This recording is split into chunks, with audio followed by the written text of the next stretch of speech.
Students, today we are going to discuss price elasticity of demand. आपने देखा था जो लॉ ऑफ डिमांड है वो कहता है कि जब प्राइस फॉल करती है, जब प्राइस डिक्रीज हो जाती है और प्राइस डिक्रीज होने के साथ क्या होता है, जो कंज्यूमर होता है वो ज़्यादा से ज़्यादा good units of a good purchase करता है. So the quantity demanded increases. Price के डिक्रीज होने की वजह से क्वांटिटी डिमांडेड जो है वो इंक्रीज होता है. This is what law of demand says. But जब प्राइस डिक्रीज होगी तो डिमांड कितना इंक्रीज होगा वो लॉ ऑफ डिमांड नहीं बोलता है. लॉ ऑफ डिमांड सिर्फ डायरेक्शन बोलता है. वो डायरेक्शन क्या है? प्राइस डिक्रीज हो जाएगी और क्वांटिटी डिमांड इंक्रीज. लेकिन क्वांटिटी डिमांड कितना इंक्रीज हो जाएगा वो लॉ ऑफ डिमांड नहीं बोलता है. तो क्वांटिटी डिमांड कितना इंक्रीज हो जाता है वो जो है वो प्राइस इलास्टिसिटी ऑफ डिमांड हमें बोलता है. So when there is change in price, जब भी प्राइस चेंज होगी उसकी वजह से क्वांटिटी डिमांड चेंज होगी. लेकिन कितना चेंज होगा, मैग्नीट्यूड ऑफ चेंज, ये कौन बोलता है? Price elasticity of demand. Law of demand direction बोलता है और जो elasticity of demand, price elasticity of demand है वो मैग्नीट्यूड बोलता है. वो हमें बोलता है कि जब प्राइस चेंज होगा उस प्राइस की वजह से जो क्वांटिटी डिमांड है वो कितना. व्हेन वी से कितना, इट मींस मैग्नीट्यूड. कितनी क्वांटिटी डिमांड जो है वो इंक्रीज हो जाएगी या चेंज हो जाएगी. तो हमने देखा लॉ ऑफ डिमांड और प्राइस इलास्टिसिटी ऑफ डिमांड में डायरेक्शन, लॉ ऑफ डिमांड में डायरेक्शन और प्राइस इलास्टिसिटी ऑफ डिमांड में मैग्नीट्यूड हमें पता चलता है. जो ये प्राइस इलास्टिसिटी ऑफ डिमांड है ये दिखाता है कि डिमांड की जो रेस्पॉन्सिवनेस है to the change in its price. जब प्राइस चेंज हो जाएगी तो उस चेंज के रिस्पॉन्स में डिमांड कितना चेंज हो जाता है. Again we use the word कितना. कितना means magnitude. We are interested in knowing the quantity. ठीक है. और जो ये कॉन्सेप्ट है ये सबसे पहले अल्फ्रेड मार्शल ने इस्तेमाल किया था, यूज़ किया था. He was the first economist to formulate the concept of price elasticity of demand. तो he was the first economist जिन्होंने ये जो कॉन्सेप्ट है price elasticity of demand as ratio of percentage change in quantity demanded to a percentage change in price. इसका क्या मतलब है? जो मार्शल है उसने प्राइस इलास्टिसिटी ऑफ डिमांड को कैसे फॉर्मुलेट किया था, कि कितना चेंज प्राइस में आएगा. बट व्हेन वी से change, he talked about percentage change. कितनी परसेंटेज चेंज प्राइस में आएगी और उसकी वजह से कितनी परसेंटेज चेंज क्वांटिटी डिमांडेड में आएगी. दैट मीन्स जो अल्फ्रेड मार्शल है उसने प्राइस इलास्टिसिटी ऑफ डिमांड को in terms of percentage formulate किया. So price elasticity of demand क्या हमें बोलता है कि इट सेज जब प्राइस चेंज होगा उसके रेस्पॉन्स में डिमांड कितना चेंज होगा. और we can also put it in another terms like suppose कितनी percent when there is a percentage change in price. जब प्राइस में कोई परसेंटेज चेंज आती है उसकी वजह से जो क्वांटिटी डिमांड है वो कितना परसेंटेज चेंज उसमें भी आएगा. That's what price elasticity of demand is concerned with. See, before we can start this concept, सबसे पहले हम सीखेंगे कि परसेंटेज जो है वो कैसे कैलकुलेट करते हैं. देखिए, सपोज आपकी इनकम इस वक्त 100 रुपये है तो I will denote it with Y. ये आपकी इनकम है और आपकी इनकम अब इंक्रीज होके 110 होगी. तो अब आपकी ये नई वाली इनकम है तो इसको आई will denote it with y1. देखिए, जो y है वो आपकी ओरिजिनल इनकम है और जो y1 है वो आपकी नई इनकम है. तो आपकी, अगर मैं आपसे पूछूंगा कि आपकी इनकम में कितना चेंज आया तो वो कैसे हम कैलकुलेट करेंगे. आपकी इनकम में कितना चेंज आया यू विल से 10 रुपीज़ का चेंज आया. तो चेंज इन इनकम कैसे लिखते हैं हम? This is called delta. इसको हम डेल्टा बोलते हैं. Delta stands for change and y. और ये जो डेल्टा y है इसका मतलब क्या होता है? Delta y stands for change in income. और चेंज इन इनकम कितनी है? आपकी जो अभी की इनकम है वो कितनी है? 110 माइनस आपकी जो पहली वाली ओरिजिनल इनकम थी वो कितना है? 100. तो आप कहोगे 10 रुपीज़ की चेंज आई. और इसको हम कैसे लिख सकते हैं? 110 y1 नई इनकम माइनस 100 आपकी original income y simple y. देखिए, चेंज इन इनकम जो है वो किसके बराबर है? Your new income minus your old income. Fine. तो वो कितना है 10। तो अब परसेंटेज कैसे हम कैलकुलेट करते हैं, how do we calculate percentage. And since जो हमारा प्राइस इलास्टिसिटी ऑफ डिमांड का कॉन्सेप्ट है उसमें हम परसेंटेज की बात करते हैं, it's important for you people to understand कि परसेंटेज हम कैसे कैलकुलेट करते हैं। देखिए अभी हमने देखा चेंज इन इनकम कितनी है 10, आपकी इनकम में कितना चेंज आया 10 और आपकी ओरिजिनल इनकम कितनी थी डिवाइड बाई 100। ठीक है, ये आपकी चेंज इन इनकम है और ये आपकी चेंज इन इनकम है, चेंज इन वाई, और ये आपकी ओरिजिनल इनकम है सिंपल वाई इनटू 100। तो ये हमारा फॉर्मूला रहता है परसेंटेज को कैलकुलेट करने के लिए। देखिए आपकी इनकम में 10 रुपीज़ का चेंज आया, ठीक है, लेकिन अगर परसेंटेज आपको जाना है वो कितना परसेंट होता है, तो उसके लिए आपकी इनकम में कितना चेंज आया 10 डिवाइड बाय आपकी ओरिजिनल इनकम कितनी है 100 और इनटू 100। ठीक है, देखिए ये 100 और ये 100 कैंसिल होगा, वहाँ कितना बचा 10। सो वी कैन से आपकी इनकम में कितना चेंज आया 10% का चेंज आया। ठीक है, तो अगर हम इसको डिनोट करेंगे इन टर्म्स ऑफ नोटेशंस, ये 10 क्या आपकी चेंज इन इनकम, ये 100 क्या आपकी ओरिजिनल इनकम और ये 100, ये आपका परसेंटेज का फॉर्मूला बन गया। ठीक है, देखिए अब जब हम इलास्टिसिटी ऑफ डिमांड की बात करते हैं, प्राइस इलास्टिसिटी ऑफ डिमांड की बात करते हैं, उसका जो मैथमेटिकली जो हम उसको फॉर्मुलेट करते हैं, it is like this, percentage change in quantity demanded divide by percentage change in price। ठीक है, अब इस चीज को हम कैसे डिनोट करेंगे, देखिए आप ये फॉर्मूला दे सकते हो, प्राइस इलास्टिसिटी ऑफ डिमांड को हम ऐसे कैलकुलेट करते हैं। आप देख सकते हैं परसेंटेज चेंज न्यूमरेटर में इन क्वांटिटी डिमांडेड, दैट मीन्स पहले आपको परसेंटेज चेंज मेजर करना है किसका, क्वांटिटी डिमांडेड, और डिनोमिनेटर में क्या है percentage in change in price, that mean जो प्राइस में चेंज आएगी उसको भी इन परसेंटेज चेंज हमने दिखाना है। ठीक है, अब आप देखिए percentage change in quantity demanded किसके बराबर होगा। हमने देखा था जो अगर हमने percentage change in income calculate करना है वो किसके बराबर था, change in income divide by Y into 100, ये अभी हमने देखा। तो सेम फार्मूला से अगर आपको percentage change in quantity demanded दिखाना होगा, वो कैसा होगा, वो होगा change in quantity demanded divide by original quantity into 100, isn't it.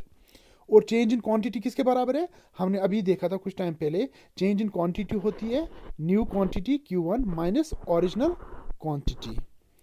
ठीक है, अब ये formula divide by Q into 100, ये आप देखिए ये आपका क्या आएगा, percentage change in quantity demanded, ये आप याद रखिएगा।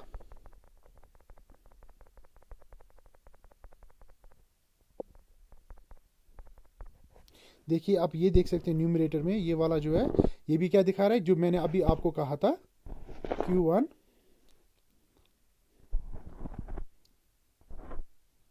Minus Q divide by Q, और ये क्या है percentage change in quantity demanded, Q1 minus Q, it's also written as change in Q, जो हमने अभी किया हुआ है।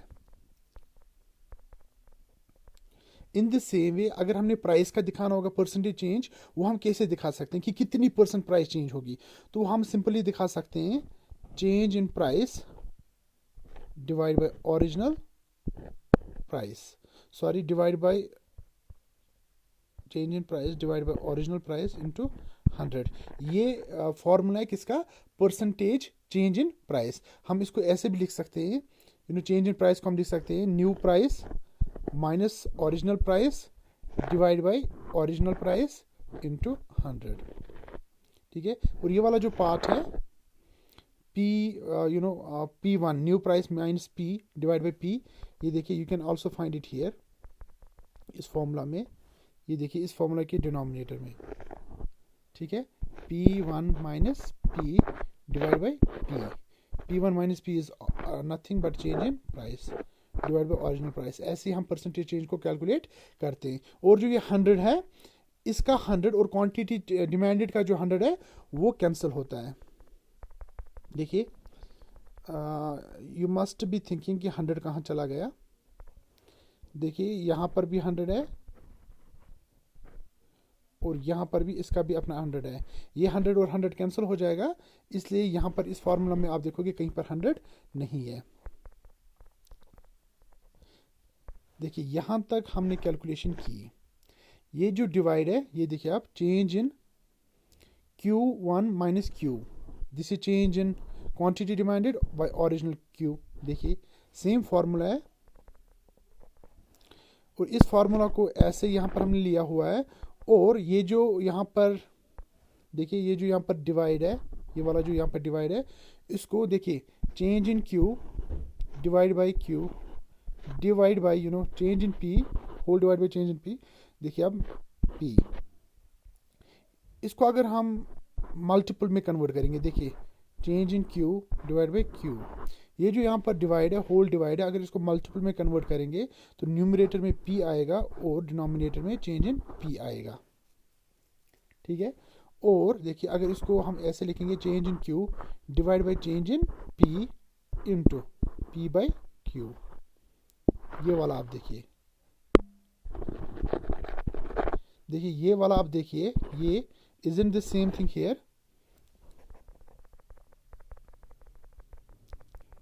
तो अभी हमने सीखा कि परसेंटेज चेंज का जो ये फॉर्मूला हमारे पास है, ये कहाँ से आया. तो we learn about this thing. ये जो फार्मूला है, now there is a thing जो आप सोच रहे होगे, दिस माइनस. देखिए, ये सभी में माइनस है. माइनस का जिक्र अभी तक हमने किया नहीं. यहाँ पर आप देख सकते हो सभी जगह पे माइनस है. What is this minus? ये जो माइनस है, ये जो कोएफिशिएंट माइनस है, माइनस रिप्रेजेंट करता है, रिफ्लेक्ट करता है कि जो चेंज इन क्वांटिटी डिमांडेड है और चेंज इन प्राइस जो है, इनकी नेगेटिव रिलेशनशिप है. लॉ ऑफ डिमांड क्या बोलता है? प्राइस इंक्रीज हो जाएगी और क्वांटिटी डिमांड डिक्रीज, और price decrease, quantity demand increase. That means ये माइनस जो है, ये रिफ्लेक्ट करता है कि इन दो वेरिएबल्स के बीच में नेगेटिव रिलेशनशिप है. और when we do numerical sums, जब हम न्यूमेरिकल्स करते हैं, उस पॉइंट पे हम इस माइनस को इग्नोर करते हैं. We ignore this minus. So अभी तक हमने देखा कि इलास्टिसिटी ऑफ डिमांड क्या होता है और उसका जो फॉर्मूला है क्या होता है, और ये फॉर्मूला भी हमने डिराइव करके देखा. अब हम एक न्यूमेरिकल एग्जाम्पल करते हैं. देखिए, इस न्यूमेरिकल एग्जाम्पल में बोलते हैं कि जो प्राइस है, प्राइस ऑफ राइस फॉल कर रहा है फ्रॉम 5 to 4.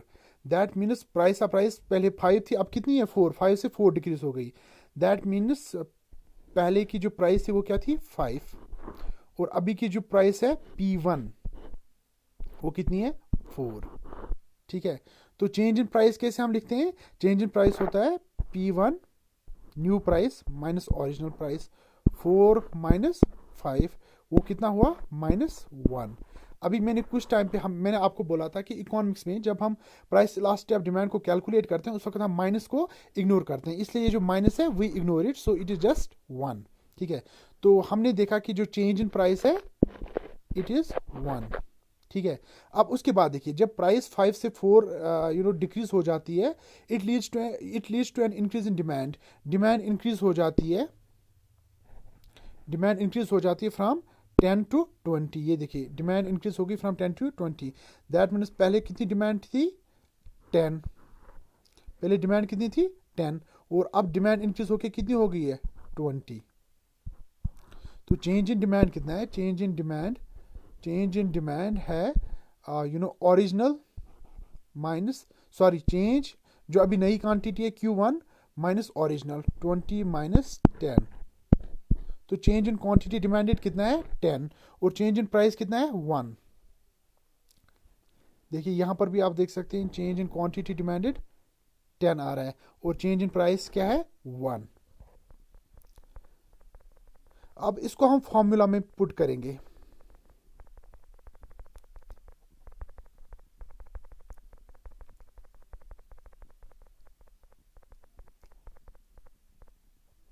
अब देखिए, यहां पर यहाँ पर आपने देखा था जो हमारा फॉर्मूला है, इट इज़ ये वाला फॉर्मूला देखिए, प्राइस इलास्टिसिटी ऑफ डिमांड का फॉर्मूला क्या है, minus change in Q divide by change in P into P divide by Q. अब इस न्यूमेरिकल एग्जांपल में जब हमने इलास्टिसिटी को कैलकुलेट करना है, we are suppose to comment on its elasticity of demand. तो इलास्टिसिटी ऑफ डिमांड किसके बराबर है, यही देखिए formula, change in Q divide by change in P into P by Q. यहाँ पर हमने माइनस नहीं लिया है क्योंकि I told you in economics when we calculate price elasticity of demand we ignore minus. Change in Q हमने calculate किया हुआ है, ये देखिए 10, यहाँ पर भी 10 है। चेंज इन प्राइस जो न्यूमरेटर में चेंज इन प्राइस है कितना कैलकुलेट किया था अभी, 1, देखिए यहाँ पर भी 1 लिया हुआ है, ठीक है। और उसके बाद ये जो P है, P is original price, original price हमारी 5 थी, यहाँ देखिए 5 है, और ओरिजिनल हमारी क्वांटिटी डिमांड कितनी थी, 10। देखिए इसको सालों करके इवेंचुअली वी गेट 5। ये जब एग्जाम्पल हमने की, ये वाली एग्जाम्पल जब हमने थी, तो हमारा इलास्टिसिटी ऑफ डिमांड कितना आया, 5। तो अब इसका मतलब क्या है, इसको इंटरप्रेट करना है, we have to interpret it. Elasticity of demand is equal to 5, इसका मतलब क्या है, it means if there is 1% change in price, अगर प्राइस में 1% चेंज आएगा तो क्वांटिटी डिमांड में कितना परसेंट चेंज आएगा, कितना परसेंटेज चेंज आएगा, इट इज 5, ठीक है। If there is elasticity of demand का कॉन्सेप्ट क्या है, वो बोलता है कि जब प्राइस चेंज हो जाएगी उसकी वजह से क्वांटिटी डिमांड कितना चेंज हो जाएगा। तो वही इलास्टिसिटी ऑफ डिमांड जो हमारा फाया, इसका भी वही मतलब है कि जब 1% चेंज प्राइस में आएगा तो क्वांटिटी डिमांड में कितना चेंज आएगा, 5%, ठीक है। तो this is the calculation of elasticity of demand. अब देखिए अगर हमारा इलास्टिसिटी ऑफ डिमांड 1 आएगा, उसका क्या मतलब है, अगर इलास्टिसिटी ऑफ डिमांड हमारा 1 आता है कभी, तो इट मीन्स कि 1% चेंज प्राइस में आई है और डिमांड में भी 1% चेंज आई है। दैट मीन्स जितना प्राइस में चेंज आता है उतना ही परसेंटेज चेंज किस में आता है, क्वांटिटी डिमांड में। तो उस वक्त हमारा इलास्टिसिटी ऑफ डिमांड कितना आएगा, 1, और इसको हम कहते हैं unitary elasticity, we call it unitary elasticity. Unitary elasticity क्या होता है, जब elasticity of demand is equal to 1, और उसका मतलब क्या है, there is 1% change in price and also there is 1% change in quantity demanded, और in other words you can say the percentage change in price and the percentage change in quantity demanded is same, ठीक है। और in case अगर elasticity of demand is greater than 1, अगर elasticity of demand क्या है, greater than 1, तो उसका क्या मतलब है, उसका मतलब ये है कि there is suppose if there is 1% change, if there is 1% change in price, there is greater than 1% change in quantity demanded. That mean जितनी परसेंटेज चेंज प्राइस में आएगी उससे ज्यादा परसेंटेज चेंज किस में आएगी, क्वांटिटी डिमांडेड में। तो elasticity of demand greater than 1 का यही मतलब होता है। और जब elasticity of demand greater than 1 होता है, वी कॉल जो इलास्टिसिटी ऑफ डिमांड है, इट इज इलास्टिक।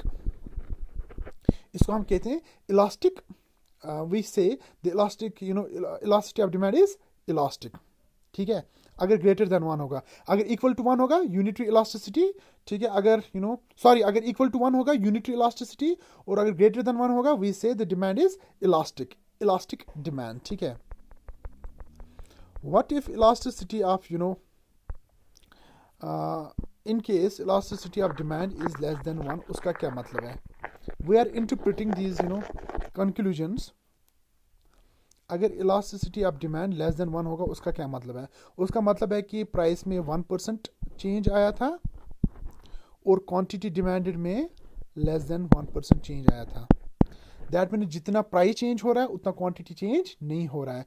अगर प्राइस 1% चेंज हो रहा है, क्वांटिटी डिमांडेड उससे कम हो रहा है, तो उस वक्त उस वक्त जो हमारा इलास्टिसिटी डिमांड होगा वो क्या होगा, less than 1, and we call it inelastic demand, we call it inelastic demand. तो अभी हमने यहाँ पर 3 पॉइंट्स देखे। In case elasticity of demand जो है, in case elasticity of demand is equal to 1, we call it unitary elasticity, and in case elasticity of demand is less than 1, we call it inelastic demand, and in case elasticity of demand is greater than 1 we called it elastic demand. और ये वाली जो हमने numerical example की थी इसमें जो elasticity of demand है वो 5 आई थी, तो इस एग्जांपल में हम कह सकते हैं जो इलास्टिसिटी ऑफ डिमांड है it is elastic. That means for जितना परसेंटेज चेंज प्राइस में आता है उससे कहीं ज़्यादा चेंज क्वांटिटी डिमांड में आता है. Thank you very much.